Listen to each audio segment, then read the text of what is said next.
Bună ziua, dragii mei! Bine ați venit la o nouă lecturare cu Cato. Deci, subiectul de azi este: devenim mai buni prin boală, prin suferință? Da? Legea atracției. Deci am discutat din prisma modului în care atragem, da, lucruri, evenimente, întâmplări, oameni în viața noastră, da? Deci,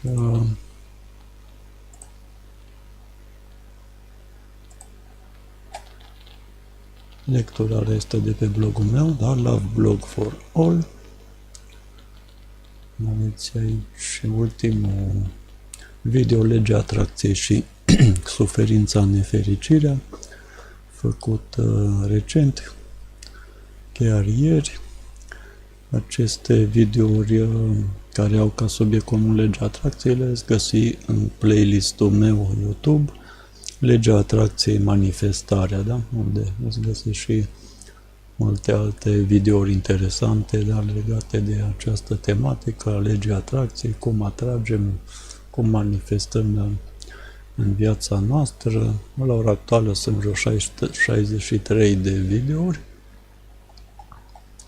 Ok, deci articolul lecturat astăzi a fost scris în 6 mai 2017. Am să dau scrisul mai mare. Ok, să se vadă ca lumea.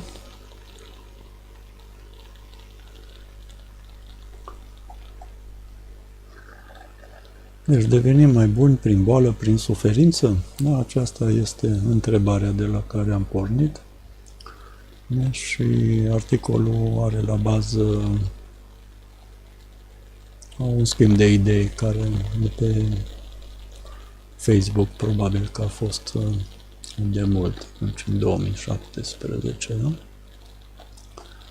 Deci, cu ce fel de credințe și convingeri rezonezi? Ce alimentezi constant prin atenția ta?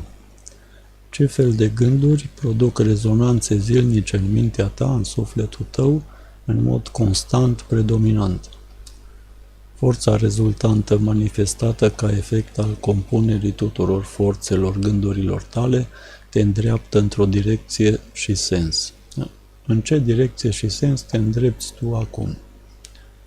Din când în când mă supun și eu unei astfel de autoanalize, realizând o scanare în scopul devirusării mentale. Analizez ce gânduri, idei, raționamente, credințe și convingeri s-au mai instalat în sistemul meu de operare, în mintea mea, în gândirea mea. O scanare și devirusare periodică nu strică nimănui. Există mărturii ale unor bolnavi vindecați și ale altor oameni care au trecut prin diverse suferințe, care au afirmat că suferința lor i-a schimbat în mod pozitiv. Este util a analiza dacă aceste cazuri reprezintă majoritatea sau excepții de la regulă. Nu toți oamenii reacționează la fel la suferință, la boli, la evenimente traumatice. Cei ce trec cu bine, reușind să-și rezolve cauza, să găsească răspunsurile și soluțiile potrivite, pot spune că au evoluat prin asta, că au devenit mai buni. Dar din cei ce mor zilnic în suferință, necunoscuți, ce nu împărtășesc cu alții experiența lor traumatică, nu știm câți au afirmat că au devenit mai buni, nu-i așa? Nu boala și suferința în sine ne poate face mai buni, ci conștientizările pe care le au unii din cei ce trec prin boală și suferință. Nu toți, evident. Nu toți învață ceva și nu toți la fel în aceeași măsură. Cei ce supraviețuiesc cancerului, de exemplu, nu sunt majoritari, ci minoritari și nu toți afirmă aceleași lucruri. Este vorba aici de mediatizare. La fel cum vedem modele de succes mediatizate, dar nu vedem marea majoritate, cazurile multe de faliment, de renunțări, de eșecuri. Deci, nu trasați reguli generale pe baza analizei excepțiilor, căci excepțiile întăresc regulile generale. Nu ar fi bine și corect să vă intre în minte o astfel de credință, un astfel de tipar. Adică boala ne face să devenim mai buni, căci efectul va fi că veți atrage boala în viața voastră, crezând că asta vă ajută să deveniți mai buni decât sunteți acum. Dar de ce să crezi asta dacă, ca om sănătos, nu ai efectuat erorile pe care le-au efectuat cei ce au evoluat spre boli cronice datorită modului lor de gândire și a stilului lor de viață? Suferințele pot determina, forța anumite conștientizări la cei bolnavi, este adevărat, dar a afirma că suferința reprezintă cea mai bună și eficientă cale de conștientizare pe baza unor observații de acest gen este o eroare. Din păcate, astfel de credințe dobândite printr-o înțelegere eronată au condus la decăderea unor popoare și se simt efectele lor negative.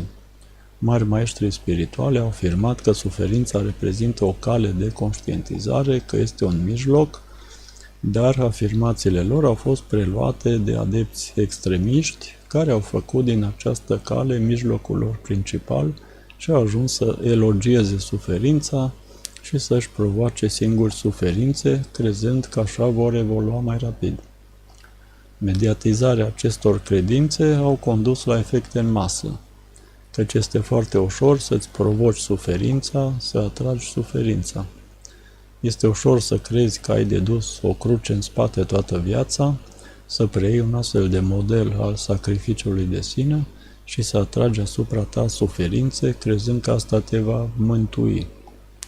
Dacă ai preluat prin educație de mic un astfel de model de victimizare utilă și eficientă, în care tot răul este spre binele tău și binele general, atunci vei trăi o viață conformă cu acest model. Cineva mi-a povestit de un caz elocvent. O persoană tot repeta ce bine ar fi să facă un cancer ca să se pensioneze de boală și să nu mai trebuiască să meargă la serviciu. Da? Deci vedea asta ca un beneficiu al bolii, al suferinței. Acel tipar mental de izbăvire de servici i-a produs un cancer, dar culmea e că nu a putut renunța la serviciu. A ajuns să facă și chemoterapie și să meargă la serviciu. Deci, ai mare grijă ce fel de credințe și tipare disfuncționale negative lași să revină frecvent în atenția ta, să producă manifestări în viața ta. Suferința autoprovocată nu poate duce la ceva bun, benefic.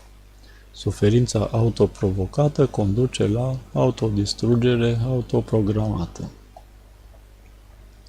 Suferința nedorită, care survine ca efect al propriilor acțiuni anterioare, are drept scop să evidențieze faptul că ai greșit undeva anterior.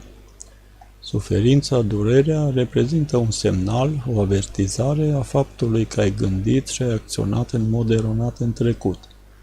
Și doar cei ce conștientizează asta, încă greșelile lor, înțelegând astfel rolul și scopul suferinței în viața noastră, devin mai buni în sensul în care conștientizarea i-a ajutat să scape de suferință, să se vindece și să poată explica și altora unde, cum au greșit, cum au suferit efectul greșelilor și cum s-au vindecat prin conștientizarea greșelilor și schimbarea tiparelor anterioare disfuncționale care le-a provocat boala. Într-un anumit sens, putem afirma că toate experiențele noastre ne pot face să devenim mai buni, dar numai dacă învățăm ceva din aceste experiențe, adică cum să atenuăm și să eradicăm suferința. Cei ce nu pot învăța, cei ce nu conștientizează cauzele suferințelor lor, sunt cei cărora li se cronicizează boala și apoi mor în suferință datorită bolii, care reprezintă în fapt efectul unui mod eronat de gândire și comportament. Insuficiența și excesul sunt dăunătoare. Da? Deci asta e o regulă. O regulă, o lege universală, să zicem așa. Nu? Deci am putea spune că durerea, suferința și boala sunt necesare, însă doar într-un mod echilibrat, în care apar ca semnale de atenționare. Suferințele și bolile fac parte din viața noastră, reprezintă semnale și atenționări, nu căi și metode de dezvoltare personală. Deci boala este, de fapt, un semnal al corpului, da? Un semnal de alarmă, da? Aceste simptome, disfuncție, tulburările, nu? Da? Conduc la boală. Deci exprimarea, manifestarea bolii este ca un semnal de alarmă a faptului că organismul nu mai face față unui anumit mod de gândire, comportament. Da? Ca și cum atrage atenția că trebuie să schimbi ceva în modul tău de gândire și comportament. De aceea sunt necesare, sunt, să zic, naturale, firești, da? Nu vin așa la întâmplare, spunem așa, nu? Nu întâmplător te îmbolnăvești, ci este din cauza modului în care gândirea te-ai comportat anterior.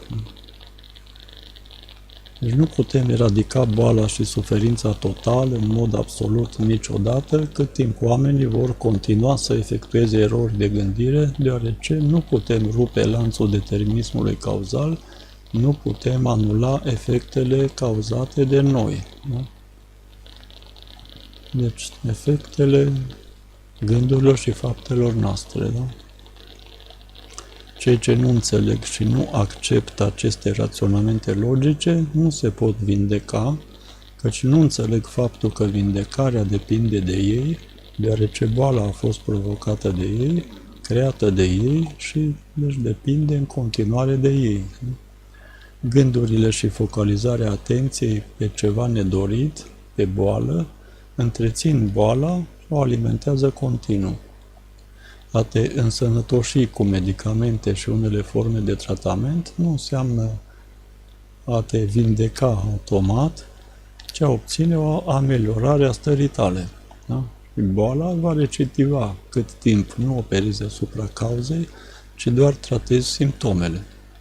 Cauza se află în tine, în mintea ta, în modul tău de gândire și actele de comportament rezultate din acest mod de gândire, tiparele tale de gândire. Dar nu mintea ta este vinovată, căci este doar un instrument, ci gândurile, sugestiile, tiparele de gândire preluate în mod necritic, ceea ce ai lăsat să se infiltreze în mintea ta. Ai lăsat, ai acceptat, da? Și te folosești, da? De ceea ce ai acceptat să pătrundă, să funcționeze în mintea ta. Da? Gândirea este necesar a fi curățată și eliberată de credințele și convingerile disfuncționale care conduc la autodistrugere autoprogramată. Da? Cineva întreba, citez, tind să cred că cei ajunși în situații extreme caută legătura cu divinitatea și intră într-o situație de tânguire și caută iertarea și doresc orice numai să fie sănătoși. Dar mă întreb, oare de ce îl căutăm pe Dumnezeu numai la greu? De ce când ne este bine nu ne rugăm Lui?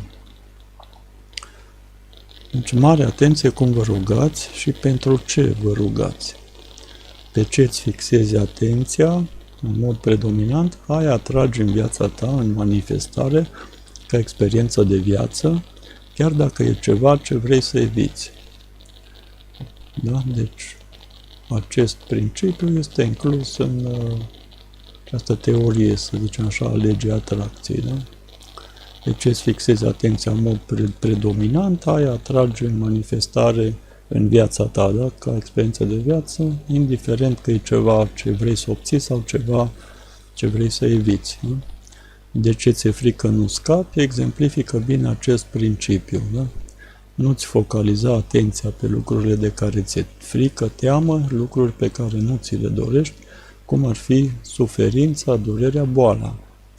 Când este bine, trebuie să fim recunoscători pentru binele pe care îl trăim. Focalizarea atenției pe recunoștință va atrage binele, în continuare, lucruri bune în viața ta pe care ți le dorești, în sensul în care îți focalizezi atenția pe bine, pe ele, și asta atrage în viața ta în continuare prin mulțumirea aflată în atenția ta. În boală, îți fixa atenția pe boală reprezintă același lucru, a atrage boala în continuare în viața ta. În rugăciune, la fel, a te ruga să te vindești de boală înseamnă a atrage boala. A te ruga să fii sănătos, focalizându-ți atenția pe sănătate, înseamnă a atrage sănătate. A te ruga să fii bogat, focalizându-ți atenția pe bogăție, înseamnă a atrage bogăția. A te ruga să scapi de datorii, înseamnă a atrage datorii în continuare. Și așa mai departe. Exemplele își pot continua în orice domeniu. Totul depinde de subiectele pe care îți fixezi atenția, căci subconștientul aia îți oferă și subconștientul nu operează cu negații, ci doar cu afirmații, confirmând, manifestând ceea ce este focalizat în atenția ta, în mintea ta, în gândirea ta. Adică, afirmația vreau să nu mai fiu bolnav este tradusă sunt bolnav. Cea vreau să fiu sănătos e tradusă sunt sănătos. Da? Deci, subconștientul nu lucrează cu negație. Deci când te gândești la boală, tu activezi imagini, gânduri legate de boală și ca și cum le dai energie, le energizezi și dacă în mod predominant te gândești în sensul ăsta, nu vreau să nu mai fiu bolnav, vreau să scap de boală, vreau să boală, da? Te gândești la boală, tu de fapt ești focalizat pe boală și de fapt îți întreții boala, starea de boală, fără să conștientizezi asta, pentru că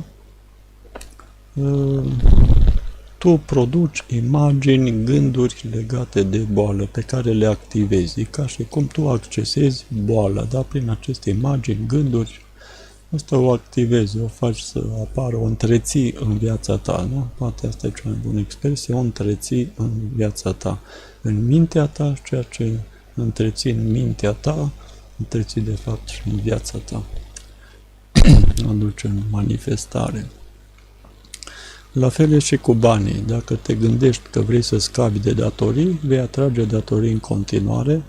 Dacă te gândești la plăți, plăți atragi. Dar a cunoaște și înțelege asta nu produce automat vindecare.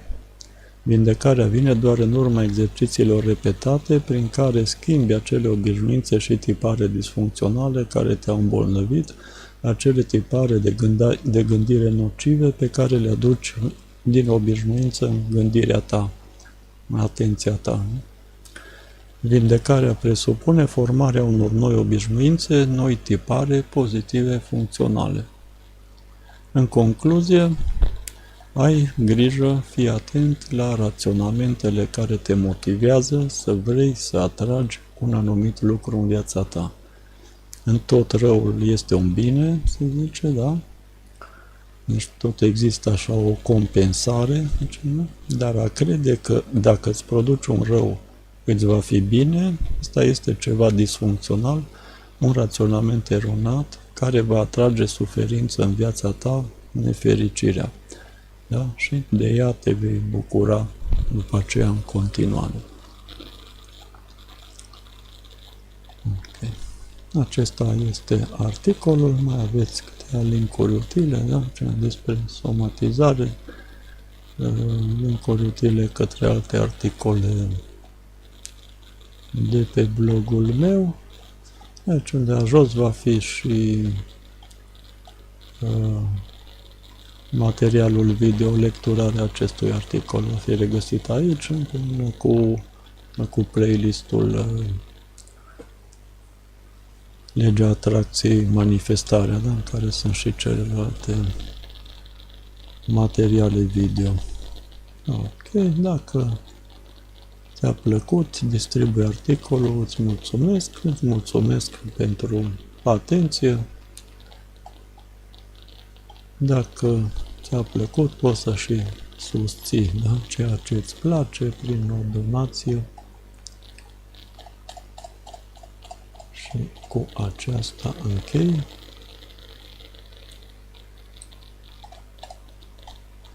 Da?